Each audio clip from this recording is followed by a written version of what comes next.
세상에 떠도는 기묘한 괴담들. 첫 번째 이야기, 충남 태안으로 여행을 가서 실제로 겪었던 실화괴담.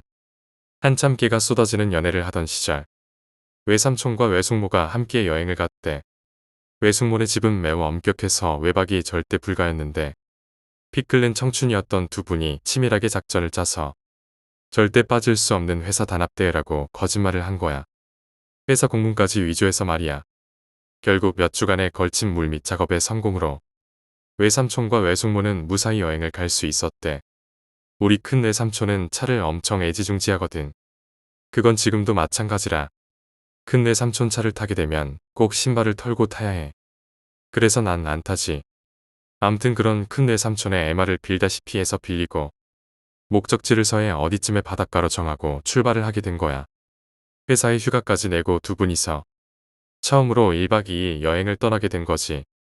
설레는 마음으로 휴게소에 들러 맛있는 간식도 사 먹고, 날짜도 10월 언저리쯤이었고 덥지도 않고 춥지도 않은 딱 좋은 날씨였던 터라 두 분은 무척 들떴다고 해. 그렇게 한참을 달려서 목적지에 도착한 두 분은 숙소에 짐을 풀고 이른 저녁을 먹으러 바닷가 쪽으로 나오게 된 거야. 그리고 도로변에 위치한 수많은 횟집과 조개구이집을 천천히 둘러보는데, 그날이 평일이어서 그런지 손님이 별로 없었다고 해. 그래도 회나 조개구이 맛은 거기서 거기잖아. 게다가 두 분 다 돌로 밥을 해 먹어도 둘만 있으면 행복하던 그런 시절이었으니 그 중에서 제일 괜찮아 보이는 횟집에 들어가게 된 거야. 술도 한 잔씩 하면서 나 한 입, 자기 한 입 쌈도 싸주고, 그렇게 분위기가 무르익으면서 두 분이서 기분 좋은 시간을 보내고 있었대. 한참을 이어진 술자리로 인해 외숙모의 뺨이 붉게 달아올랐고 외삼촌도 조금씩 취기가 오르는 게 느껴졌대. 그리고 주변에 드문드문 자리를 잡았던 다른 손님들도 하나둘씩 자리를 뜨기 시작해서 결국 외삼촌과 외숙모 두 분만 남게 되었다는 거야. 저 멀리 바다가 보이고 눈앞에는 사랑하는 여인이 있으니 외삼촌은 세상을 다 가진 것처럼 많이 행복했다고 해. 한참을 더 술잔을 기울이던 두 분은 기분 좋게 취기가 올랐고 숙소로 가기 위해 계산을 하고 바닷가 산책길을 걷기 시작했대. 산책길이라고 해봐야 차들이 횟집으로 들어올 수 있도록 모래사장 위에 둔턱을 만들고 그 위에 도로를 깔아놓은 정도라. 그 도로 바로 옆이 모래사장이었고 또 그 옆으로 바다가 바로 보이는 그런 구조였다고 해. 숙소까지 두 분이서 도란도란 이야기를 하면서 천천히 걸어오는데 외숙모가 바닷가를 가리키며 소리를 지르더래. 놀래서 외숙모가 가리키는 곳을 보니까 정말로 어떤 사람이 물에 빠져서 허우적거리고 있더라는 거야. 외숙모는 어떻게 좀 해보라며 재촉을 하는데 한밤중에 바닷가에 들어가는 게 쉽지가 않잖아. 주변을 두리번거리며 사람들을 찾아보려고 하는데 시간도 시간이거니와 평일이라는 특성상 관광객들은 눈을 씻고 찾아봐도 없더라는 거지. 할 수 없이 외삼촌은 외숙모한테 아까 그 횟집에 가서 사람들을 좀 불러오라고 하고 모래사장 쪽으로 내달렸다고 해. 달려가면서 조금만 참으라고 소리를 지르고 바닷가로 뛰어들었는데 의외로 깊지 않은 곳에서 그 사람이 발버둥을 치고 있더래. 외삼촌의 어깨까지 오는 높이에서 발버둥 치는 사람의 목을 뒤에서 걸고 빠져나오는데 그 사람이 꿈쩍도 안 하더라는 거야. 우리 외삼촌이 키도 크고 풍채도 좋아서 모르는 사람이 보면 조폭인 줄 알고 말도 잘 안 거는 그런 스타일인데 외삼촌보다 작아 보이는 그 사람이 더군다나 물에 빠져서 기운도 빠졌을 텐데 전혀 꿈쩍도 안 하고 그 자리에서 계속 발버둥만 치더라는 거야. 발버둥 치는 그 사람 때문에 주변에 물보라가 일어서 외삼촌 눈에 바닷물이 들어가고 난리도 아닌 상황이었는데 아무리 힘을 주고 용을 써봐도 꿈쩍도 안 하니까 외삼촌도 미치고 환장할 노릇이었대. 나중엔 입에서 욕까지 나오면서 가만히 좀 있으라고 하는데도 계속 발버둥만 치고 앞으로 전혀 나갈 수가 없더라는 거야. 그렇게 한참을 실갱이를 하다가 도저히 안 되겠어서 기절을 시키고 데리고 나가자라는 생각이 든 외삼촌이 뒷목을 내리치려고 하는 그때 이상한 점이 눈에 띄더라는 거야. 외삼촌은 키가 크니까 어깨 높이까지 물이 차올랐는데 그 사람은 외삼촌보다 체구가 작아서 목 아래 부분까지 물이 차올라 있었던 나봐. 근데 당연히 그렇게 빠지면 발까지 저어가며 어떻게든 나오려고 애를 써야 하는데 외삼촌이 잡고 있는 상체 부분은 나오려고 허우적거리는데 하체 부분은 전혀 미동도 안 하고 있더라는 거야. 상체가 그렇게 허우적거리면 그 여파로 다리 부분도 조금은 움직여야 하는데 일부러 안 움직이는 건지 아니면 그 자리에 못 박힌 건지 하여튼 조금도 움직이지 않더라는 거지. 깜짝 놀란 외삼촌이 그 사람을 뿌리치려고 하는데 그렇게 허우적거리던 사람이 외삼촌 쪽으로 눈 깜짝할 사이에 뒤돌아서 오히려 외삼촌의 목 부분을 팔로 감싸더라는 거야. 그때서야 외삼촌은 그 사람의 얼굴을 볼 수 있었는데 얼굴은 물속에 오래 있어서 그런지 시퍼렇게 변해 있었고 우리가 주위에서 흔하게 보는 그런 인상이었다고 해. 근데 그 작은 체구에서 소나기 힘이 얼마나 센지 외삼촌이 목에 둘러져 있는 그 사람의 팔을 풀려고 애를 쓰는데 풀어줄 생각을 안 하더라는 거야. 그리고 외삼촌을 내리 누르기 시작하는데 진짜 그건 사람의 힘이 아니었대. 내려가지 않으려고 죽을 힘을 다해 버티던 외삼촌이 결국 그 힘에 못 이겨 바닷물 속으로 가라앉았는데 외삼촌은 그때 보고야 만 거야. 물속에서 허우적거리던 그 남자의 하체 부분이 칼로 잘라내기라도 한 것처럼 감쪽같이 없었다는 거야. 그러니까 상체의 반만 내밀고 허우적거리고 있었던 거지. 외삼촌은 이렇게 죽는구나 싶었대. 위에서 내려 누르는 힘이 너무도 강해서 도저히 밖으로 나올 엄두도 안 났고 딱 그대로 죽는구나라는 생각만 들고 그동안 살아왔던 인생이 주마등처럼 스쳐 지나가더라는 거지. 그렇게 반항하던 힘을 빼고 외삼촌이 축 늘어지려는 그때 갑자기 외삼촌이 몸이 둥실하고 뜨더니 물 밖으로 나오게 된 거야.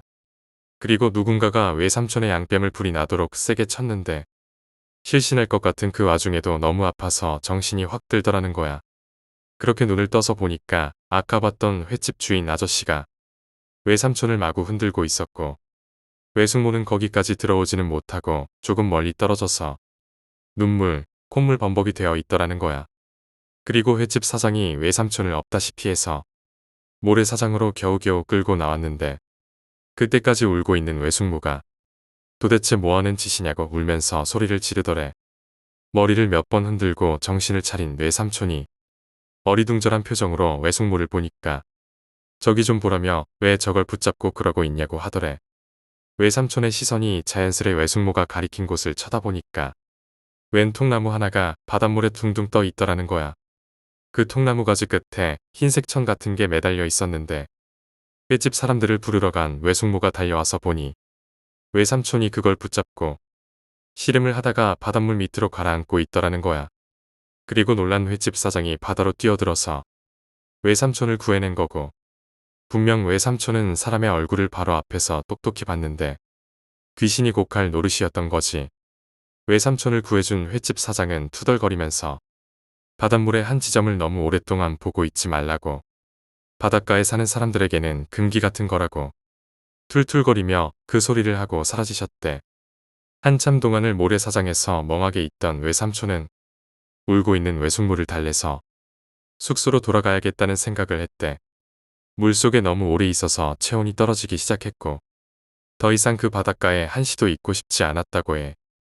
그렇게 기이한 경험을 하고 외숙모가 외삼촌을 부축해서 짐을 풀었던 숙소로 들어가는데 카운터에서 심드렁하게 TV를 보던 모텔 주인이 외삼촌과 외숙모를 불러 세우더래.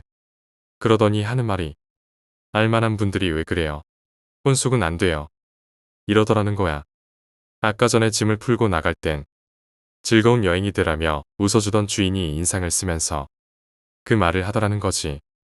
안 그래도 두 분 다 바닷물에 흠뻑 젖어서 바들바들 떨고 있었는데 방에도 못 들어가게 하고 이상한 소리만 하니까 외삼촌이 짜증이 난 거야. 아까도 둘이 들어가서 짐을 풀었는데 이제 와서 왜 딴소리냐고 소리를 질렀대. 그랬더니 주인이 거기 뒤에 있는 남자분 말이요. 그분은 안 된다고요. 이러면서 지지 않고 소리를 지르더라는 거야. 외삼촌과 외숙모는 그 순간 등 뒤로 소름이 돋으면서 할 말도 없이 서로를 마주봤대. 그리고 외삼촌이 떨리는 목소리로 모텔 주인한테 지금 누구 보고 있는 소리냐고 자세히 보라고 우리 말고 또 누가 있냐고 재차 되물었대. 그러니까 TV를 보면서 건성으로 대답하던 모텔 주인이 고개를 돌리고 작은 카운터 구멍으로 눈을 빼꼼히 내밀더니 다시 한번 외삼촌과 외숙모를 쳐다보더래. 한참을 그렇게 쳐다보던 모텔 주인이 카운터 출입문을 열고 밖으로 나오더니 아까까지 같이 있던 남자분은 어디로 갔냐고. 오히려 외삼촌한테 되묻더라는 거야. 안 그래도 두 분 다 물에 빠져서 퍼렇게 질려 있는데 모텔 주인까지 기괴한 소리를 하니까 외숙모는 거의 정신이 나갈 지경이었다고 해. 외삼촌이 겨우 지탱하고 들어올 때부터 두 명뿐이었다고. 모텔 주인한테 이야기하고 방으로 올라가는데 등 뒤로 모텔 주인의 말소리가 들리더래. 분명 세 명이서 들어왔는데 거 이상 타. 이러는 말소리가 말이야. 설레는 마음으로 떠나온 여행인데 두 분 다 물꼴이 말이 아니게 된 거지. 서둘러 방으로 들어와서 따뜻한 물로 샤워를 하고 젖은 몸을 말리고 있었는데 외숙모가 너무 무서워하더라는 거야. 입술이 파래져 가서 드라이기로 머리를 말려주는데 모텔 주인이 한 이야기를 하면서 여기 못 씻겠다고 하더래. 무서워서 잠도 못 자겠다고 하면서 말이야. 사실 외삼촌도 아까부터 계속 모텔방 출입문 쪽에서 들리는 발소리가 신경이 쓰였던 터라 몸이 좀 마르면 차 안에서 잠깐 눈을 붙이고 술이 깨는 대로 여기를 벗어나자고 합의를 한 거야. 그리고 다시 짐을 싸고 모텔 주차장에 세워둔 차 트렁크에 싣고 차 속에서 잠깐 눈을 붙이기로 하셨대. 운전석과 보조석 시트를 뒤로 눕히고 외숙모한테 담요까지 덮어주고 나서야 외삼촌도 피곤이 몰려와서 깜빡 잠이 들었다고 해. 그리고 나서 외숙모가 몸을 흔드는 진동 소리에 눈을 떠보니 외삼촌이 옆에서 운전을 하고 있더래. 벌써 해가 떠오르려는 시간이 되어가고 있었고 외삼촌은 외숙모가 눈을 뜬 것도 모르고 정면만 주시하면서 운전에 열중하고 있더라는 거야. 외숙모가 보조석 시트를 올리면서 언제부터 이런 거냐고 묻는데도 대꾸를 안 하고 더운 날씨도 아닌데 이마엔 식은 땀까지 송글송글 맺혀 있더라는 거지. 분위기가 이상함을 느낀 외숙모가 운전하는 외삼촌의 어깨에 손을 올렸는데 외삼촌이 기겁하게 놀라면서 소리를 지르더라는 거야. 그 소리에 더 놀란 외숙모가 도대체 왜 그러냐고 물으니까 외삼촌은 그제서야 속도를 줄이면서 차를 갓길에 세우더래. 그리고서 들려준 이야기가 피곤함에 골아떨어진 외숙모와는 달리 외삼촌은 악몽을 꾸면서 잠을 설치고 있었는데 정면으로 누워 자던 외삼촌 얼굴에 차가운 뭔가가 딱 하고 떨어지더래. 그 소름 끼치는 차가운 느낌에 외삼촌이 눈을 떴더니 바로 자기 눈앞에 아까 봤던 그 남자 얼굴이 둥실하고 떠 있더라는 거야. 소름 끼치게 놀란 외삼촌이 벌떡하고 일어나는데 그게 꿈이었던 거지. 놀란 마음에 숨을 몰아쉬면서 이마에 흐른 땀방울을 닦아내는데 외삼촌 티셔츠 목 부분이 심하게 젖어 있더라는 거야. 그래서 시트 부분을 보니까 땀을 흘렸다고 하기엔 지나치게 많은 양의 물이 흥건하게 고여 있더라는 거야. 놀래서 외숙모 쪽을 쳐다보는데 외숙모는 몸을 차문이 향하게 옆으로 누이고 곤히 자고 있더래.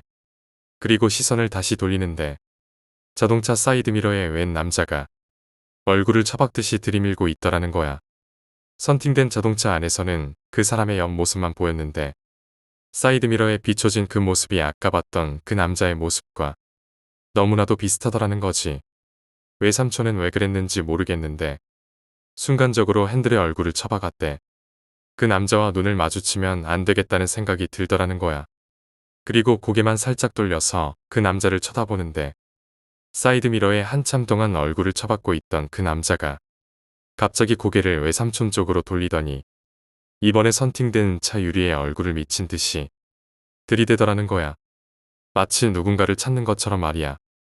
그 바로 밑에 외숙모가 새근새근 잠을 자고 있었는데 그 남자가 유리에 얼굴을 처박은 채로 눈알을 대굴대굴 굴리면서 외숙모 쪽을 쳐다보더니 입을 해벌쭉 벌리고 웃더라는 거야.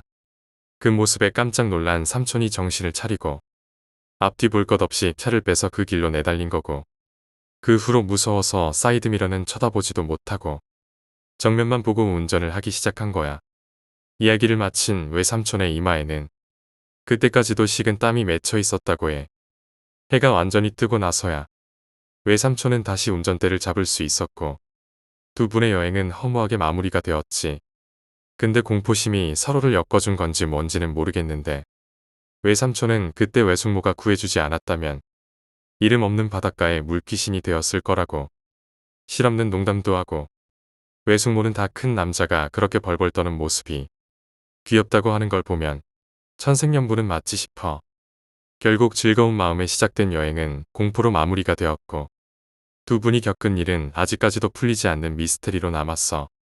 과연 그 남자는 무엇이었고 모텔 주인이 본 건 또 누구였을까? 두 번째 이야기, 귀신 보는 친구 가족들. 제 친구 중에 귀신을 잘 보는 놈이 있습니다. 근데 그놈 얘기를 들어보면 그놈뿐만 아니라 가족들이 전부 귀신을 자주 목격한다는 거죠. 특히나 그놈의 집 얘기를 들으면 움찔합니다. 친구와 친구의 누나는 매일 학교에 가고 부모님도 맞벌이이신지라 아침 후부터 저녁까지는 집이 텅텅 빈다고 합니다. 고등학교 당시 친구는 누나가 대학생이라 아무래도 친구가 제일 일찍 집으로 들어오는데 그때마다 항상 물건들의 위치가 바뀌어 있거나 서랍들이 빠져 있고 옷가지들이 어질러져 있는 등 난리도 아니라고 합니다. TV를 보다가 온 가족이 동시에 베란다에 서 있는 처녀 귀신을 동시에 보고 놀라는 적도 한두 번도 아니라고 하고 가위 눌릴 때는 처음엔 무서웠지만 이젠 짜증나서 미친 연하할 테면 떠해봐. 누가 이기나 보자. 하고 속으로 생각하면 정말 더욱더 세게 누른다는군요. 하여튼 그 놈에게 들은 몇 가지 얘기를 들려드릴까 합니다. 첫 번째로는 음식 훔쳐가는 귀신 이야기입니다. 친구 어머니께서 친정생활을 하실 때 자주 겪었던 일이라고 합니다. 아주 오래된 한옥이었다고 하는데 보통 요리를 하다가 재료 같은 것들을 올려놓는 선반이 창문 바로 앞에 있었다고 합니다. 근데 꼭 자리를 비우면 음식 재료들이 하나둘씩 없어진다는 것이었어요.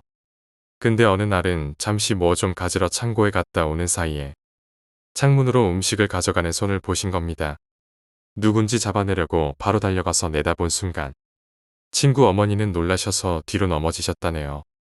집 구조가 대문이 있는 쪽은 평지이지만 주방이 위치하고 있는 집 뒤쪽은 아래쪽이 높은 언덕길이라 그 높이로 사람 손이 절대로 올라올 수가 없는 높이였기 때문이었다고 하시더라고요.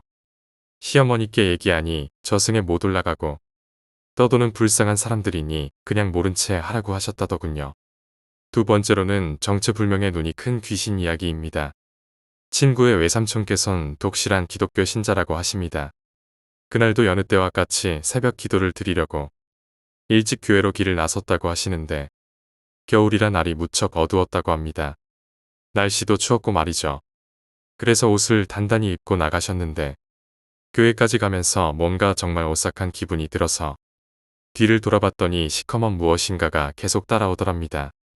쳐다보면 나무 뒤에 숨고 다시 쳐다보면 또 나무 뒤에 숨고 자세히 봤더니 눈이 정말 시커매서 엄청 컸다고 하네요. 무서운 생각이 들어서 빨리 교회로 걸음을 옮기셨다고 합니다. 교회에 들어오신 후 안심하시고 예배를 드리고 교회 가면 목사님이 기도 들어주실 때가 있지 않습니까? 그때 기도를 드리는데 뭔가 기분이 찝찝해서 눈을 살짝 떠봤더니 아까 봤던 그 알 수 없는 시커먼 귀신이 기도하는 사람들 얼굴을 한 명씩 쳐다보면서 돌아다니고 있었다고 합니다. 친구 외삼촌께서는 너무 놀라셔서 정말 열심히 기도를 드리셨다고 합니다. 하지만 도저히 찝찝한 기분이 안 가셔서 살짝 눈을 떴더니 바로 자기 앞에 그 귀신이 자신을 똑바로 쳐다보고서는 여긴네라고 말을 하더라는 겁니다. 외삼촌은 그 자리에서 바로 쓰러지셔서 병원 응급실로 실려가셨다고 하더군요. 세 번째로는 한밤중에 나타나신 고모님의 이야기입니다. 친구의 고모님은 교통사고로 돌아가셨다고 합니다. 어쨌든 이 사건으로 인해 친구 어머니가 한동안 잠을 제대로 못 주무셨다고 합니다. 얘기인 즉슨 고모님 댁이랑 친구네 집이랑 사이가 안 좋았었다고 합니다. 아시는 분들은 다 아시겠지만 친척들끼리 보증 문제로 인해 사이 안 좋은 집들이 꽤 되잖아요. 고모님 댁 사업이 어려워서 고모님이 친구 어머님께 좀 부탁을 했었는데 거절을 하셨었나 봐요. 당시 경제도 많이 안 좋은 상황이었기도 했고 보증은 가족끼리라도 서는 것이 아니라는 생각이 확고하셨다고 합니다. 근데 그 일이 있고 난 후에 고모님이 사고로 돌아가셨대요. 장례를 치른 후 2달이 지났을까 친구 아버님은 출장을 가셔서 친구 어머니께서 혼자 잠을 청하고 계셨는데 누군가 문을 똑똑하고 두드리더랍니다. 잠이 덜 깬 상태로 일어나셔서 누구세요? 라고 했더니 나다. 문 좀 열어봐. 라고 고모님의 목소리가 들리셨었대요. 그래서 친구 어머님이 열렸으니까 그냥 들어오세요. 라고 하는 순간 문이 갑자기 쾅 하고 열리더니 고모님께서는 문 앞에서 정말 사람을 죽일 듯한 눈으로 쳐다보고 계셨대요. 그러시더니 하는 말이 내가 너 때문에 이렇게 된 거야. 너도 같이 가자. 이렇게 말씀하시고는 달려오셔서 목을 조르시더라는 거예요. 순간 비명을 지르셨고 그 소리에 놀라서 달려온 제 친구와 누나가 본 것은 눈이 뒤집혀지신 채 입에 거품을 물고 계셨던 친구 어머니였답니다. 구급차를 불러서 응급실로 옮긴 후 한숨 돌리고 아버지한테 전화를 걸려는 찰나 전화가 바로 와서 받았답니다.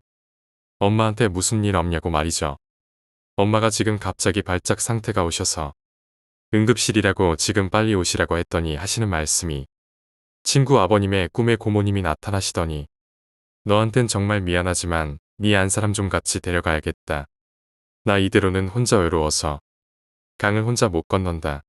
라는 말만 하시고 계속 서럽게 우셨다고 하네요. 네 번째 이야기는 친구가 직접 겪은 얘기입니다. 친구가 귀신을 믿게 된 결정적인 계기라면서 해준 얘기였습니다. 친구가 학원 시험 때문에 너무 늦게 끝나서 피곤해 지친 몸을 이끌고 집에 도착해 씻지도 않고 옷만 갈아입고 불도 안 끈 채로 바로 쓰러져서 잠을 잤다고 합니다. 한참 시간이 지났을까 이상한 느낌이 와서 바로 눈을 뜬데 불은 꺼져 있고 몸은 안 움직이고 가위가 눌려버린 것입니다. 그런데 왼쪽에 인기척이 느껴져서 눈동자를 살짝 돌렸더니 검은 옷자락이 길게 땅에 축 늘어진 게 보이더랍니다. 그 순간 느꼈습니다. 이게 저승사자구나. 친구는 너무 무서워서 눈을 꽉 감고 가위에서 풀려나려고 정말 난리를 쳤는데 도저히 풀리지가 않았답니다. 그래서 다시 눈을 떠서 왼쪽을 봤는데 아무것도 없어서 안심하고 다시 발버둥 치려고 하다가 아래쪽을 보게 되었죠. 절대 그 얼굴을 잊을 수가 없었답니다. 정말로 새카만 옷을 입고 팔짱을 낀 채 정말 창백한 얼굴에 무서운 눈초리로 자기를 바라보고 있던 그 모습이 너무 무서워서 눈을 다시 꽉 감고 가위를 풀려고 몸이 땀에 범벅이 되도록 발악을 했는데도 안 풀리다가 갑자기 팍 풀려버리더랍니다. 안심하고 한숨을 푹 쉬는데 정말 굵은 목소리로 귓속말이 들렸었대요. 장난친 거니까 걱정하지 마. 넌 죽으려면 한참 멀었어. 이 말을 듣는 순간 바로 후다닥 일어나서 바로 불 켜고 잠도 못 자고 밤새웠다고 합니다. 아침쯤 되니까 시끄러운 앰뷸런스 소리가 났대요. 등교하면서 수희 아저씨께 여쭤보니 아파트에서 새벽에 누군가 돌아가셨다고 합니다. 저승사자도 업무 중에 심심했나 봐요. 다섯 번째 이야기는 음악을 좋아하는 귀신입니다. 이 이야기는 짧습니다. 시험 기간이어서 밤새 공부하고 있었는데 저도 그렇고 친구도 그렇고 음악을 들으면서 공부하는 버릇이 있습니다. 친구 놈이 집에서 다른 날과 마찬가지로 시험 공부를 하고 있었지요. 물론 이어폰을 귀에 끼고 말입니다. 그렇게 3시간 정도 흘렀을까?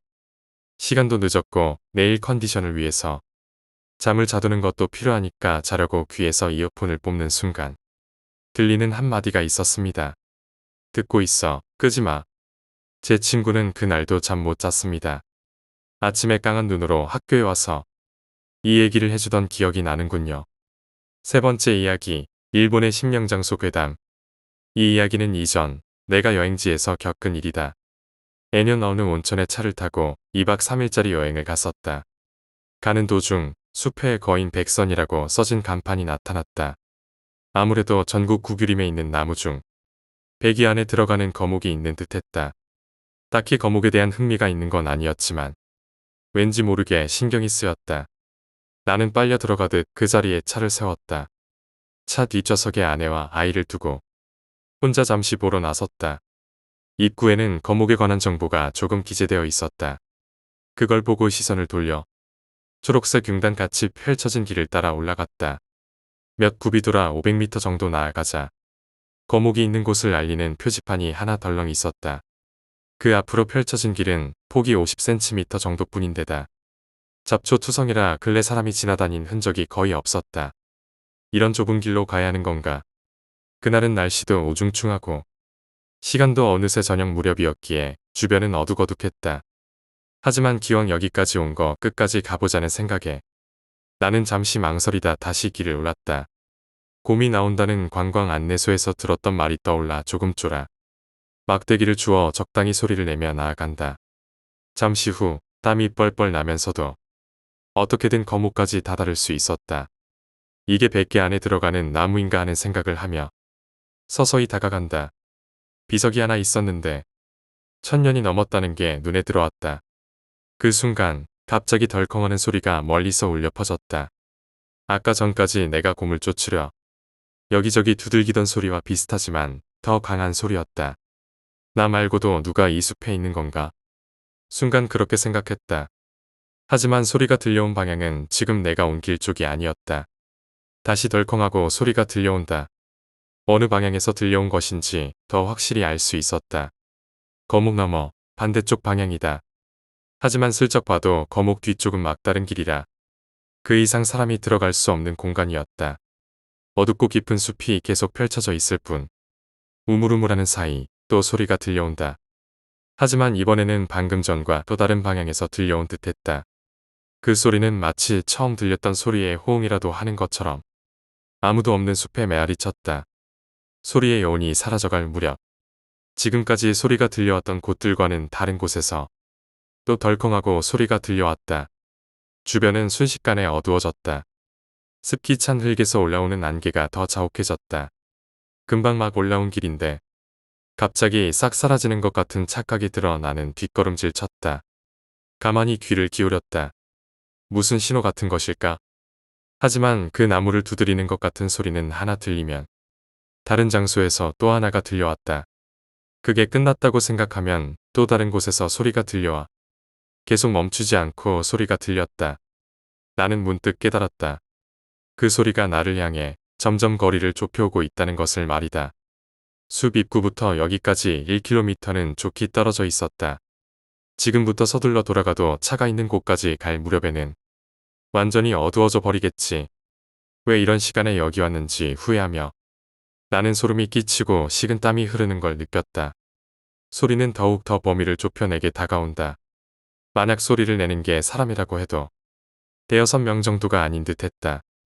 정확히는 모르겠지만 10명 정도는 되는 느낌이었다. 나는 거목을 관찰할 틈도 없이 지금까지 왔던 길을 서둘러 돌아가기 시작했다. 올 때는 한 굽이 돌았는데 곰이 있으면 어쩌나 하는 게 걱정이었다. 하지만 지금은 그게 문제가 아니었다. 이 굽이 넘어 소리를 내고 있는 존재가 있으면 어쩌지? 그런 생각이 머리에 떠오르는 걸 필사적으로 떨쳐내며 나는 묵묵히 온 길을 되돌아갔다. 그 사이에도 나무를 두드리는 소리는 끊이지 않고 계속 내게 다가오고 있다. 문득 어느 분기점 앞에 다다랐을 때였다. 그 앞에서 왠지 모를 무섭고 기분 나쁜 기색이 느껴져 나는 발을 멈췄다. 아니, 기색이라고 하기도 힘들다. 그저 작은 위화감이었는지도 모른다. 아니면 풀이 스치는 작은 소리였을까? 무언가가 있다. 하지만 봐서는 안 될 듯한 생각이 들었다. 소리는 계속 범위를 좁히며 내게 가까워져 온다. 뒤를 돌아본다. 몇 분 전 내가 있던 부근에서 한층 더 커진 소리가 들려온다. 더 이상 망설일 틈은 없었다. 어디 도망칠 곳도 없다. 나는 기압을 넣고 분기점 너머로 발걸음을 옮겼다. 그 순간 늙은이 한 사람이 발밑에 손을 뻗어 무언가를 주우려는 듯한 광경이 눈에 들어왔다. 야구모자 같은 모자를 쓰고 사냥 때 입을 법한 주머니가 많은 재킷과 넉넉한 바지를 걸치고 있었다. 발목 부근을 보니 장화 같은 구두를 신고 있었고 그 근처에서 무언가를 주우려고 손을 뻗은 채였다. 나는 깜짝 놀랐지만 안녕하세요 라고 말을 걸었다. 얼굴 표정은 모자챙에 가려 전혀 보이질 않았다. 늙은이는 내 목소리를 들었는지 서서히 몸을 일으키기 시작했다. 그리고 얼굴이 보일 무렵까지 일어서자 무슨 특수효과를 보는 것 마냥 몸이 서서히 얇아지더니 그대로 사라져버렸다. 정신을 차리자 나는 우리 차 바로 옆 자갈길에 누워 있었다. 등짝에 느껴지는 따끔따끔한 통증 때문에 깨어난 듯했다. 걱정스러운 듯 나를 바라보는 낯선 사람들이 나를 둘러싸고 있었다. 아무리 시간이 지나도 돌아오지 않는 나를 기다리던 아내가 걱정이 된 나머지 지나가는 사람들에게 도움을 요청했던 것 같다. 이 부근에서는 황혼 무렵에 거목을 보러 가는 사람은 없다고 한다. 종종 나 같은 뇌지인이 알지도 못하면서 숲에 들어섰다가 나처럼 기절한 상태로 발견되곤 한다는 것이었다. 내가 찾아갔을 무렵은 가을이었지만 여름에도 밤에는 꽤 추운 동네다. 발견되는 게 늦었더라면 동사했을지도 모를 터였다. 소리의 정체는 결국 지금도 모르지만 혹시 그 부근에서 죽은 귀신들이었는지도 모른다는 생각이 든다. 이 이야기와 관련된 이야기가 또 있다. 이 이야기에 나온 지역은 엄밀하게 말하면 지금부터 내가 논할 이야기의 지역과는 다릅니다. 아마도 바로 옆에 있는 현인 것 같네요. 그 이야기의 묘사는 아무리 봐도 내가 알고 있는 지역을 나타낸 것처럼 느껴졌거든요. 이 이야기는 전에 내려오는 이야기를 기본으로 하지만 일부 장소를 특정 짓는 부분은 기술을 피하려 합니다. 내 고향 지역은 산이 많습니다. 야생곰이 사는 걸로도 유명한 지역이죠. 봄부터 가을에 걸쳐서는 도시에서 온천을 찾거나 관광을 하러 많은 이들이 찾아옵니다. 이 주변 마을들은 예로부터 산나무를 뜯어다 파는 등 산에서 생계를 해결해 온 사람이 많습니다. 그렇기에 산에서 곰을 만나는 게 가장 현실적이고 무서운 이야기로 전해져 내려오죠. 하지만 그 곰과 쌍벽을 이루는 괴담이 하나 더 있습니다. 산에 들어갈 경우 대개 곰을 쫓아내려 방울을 몸에 답니다. 그런데 우리 마을에는 예로부터 곰을 쫓아낼 때 방울을 다는 것 말고 다른 거 해서는 안 된다는 말이 전해 내려오곤 했습니다. 상세한 방법에 관해서는 명확한 말이 없었지만 나도 어릴 적부터 방울 말고 다른 걸로 곰을 쫓아내려 해서는 안 된다는 말을 수없이 들었었습니다. 까딱하다가는 열어서는 안 되는 영문을 열어버린다는 게 그 이유였습니다. 그 영문은 구사령문이라 불리곤 했습니다. 일설에 따르면 급사령문이라 부르기도 한다는군요. 이 영문의 끝에는 명계로 이어지는 거대한 영도가 입을 벌리고 있습니다. 그리하여 주변을 지나가는 온갖 생명체의 영혼을 마치 블랙홀처럼 끌어들여 버린다는 것이었습니다. 그 영문은 한번 열리면 사람의 힘으로는 결코 닫지 못하고 언제 그것이 열릴지 또한 누구도 알 수 없습니다. 다만 일정 숫자 이상의 영혼을 집어삼키던가 아니면 어느 정도 시간이 흐른 후던가 하면 아무 일 없었다는 듯 어느새 스스로 닫힌다는 말이 전해질 뿐입니다. 그 영문은 한 사람 이상의 영혼을 산 제물로 바쳐 열린다고 합니다. 계문이 되는 조건으로 확실히 알고 있는 건 이 정도입니다. 저녁부터 이튿날 아침 사이, 어슴푸레할 때와 완전한 어둠 사이의 시간일 것. 한 명 내지는 2명 정도의 적은 인원만 산에 들어설 것. 특정한 리듬으로 어떤 소리를 낼 것. 계문 직전까지 의식을 유지할 것. 이외에도 다른 조건이 있을지 모르겠습니다만 내가 기억하고 있는 건 이 정도입니다. 실제 이 영문이 열렸을 때에 관한 기록은 거의 남아있지 않습니다. 다만 아득한 옛날 이 영문이 수많은 비극을 만들어냈었다는 이야기가 전해져 내려올 뿐입니다.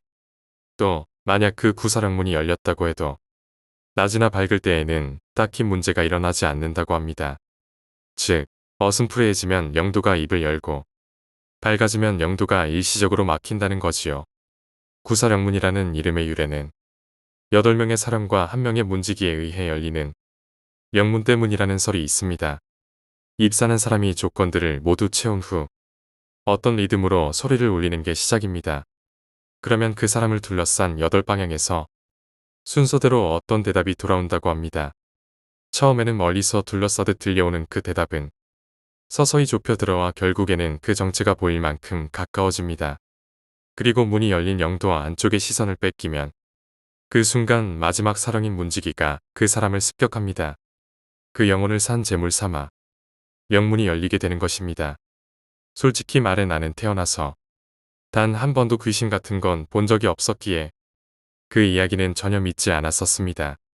우리 마을에 내려오던 이야기에도 마지막에 어떠한 이유던 정신을 잃은 이는 영문에 끌려 들어가지 않았다는 이야기가 있었으니까요.